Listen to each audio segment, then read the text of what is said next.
So the little chicks that I got last week that were just a day old are now 1 week old, and I wanted just to show you the difference in just a week. It's quite crazy how fast they grow up and start changing. So just catch one.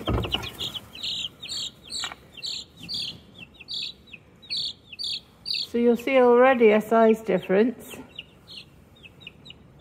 And just focus. Oh, where are you? There you are.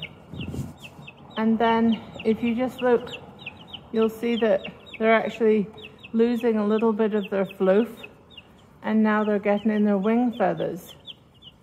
So it's always quite amazing how quickly they start to change.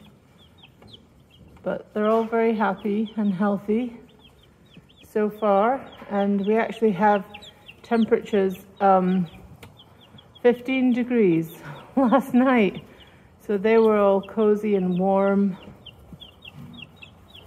under their light. There's their feather. So they'll just keep growing and becoming bigger, and then we'll have to change this situation here a bit so that they'll have more room. But for now, they're very happy. Mostly staying under the lamp or running around eating food and drinking. So yeah, a little chick update. We'll see, next week they'll actually have quite a big growth spurt. They're hiding from me right now, so I'm going to just close this top half up. So that's that. We'll be back next week to check on them again.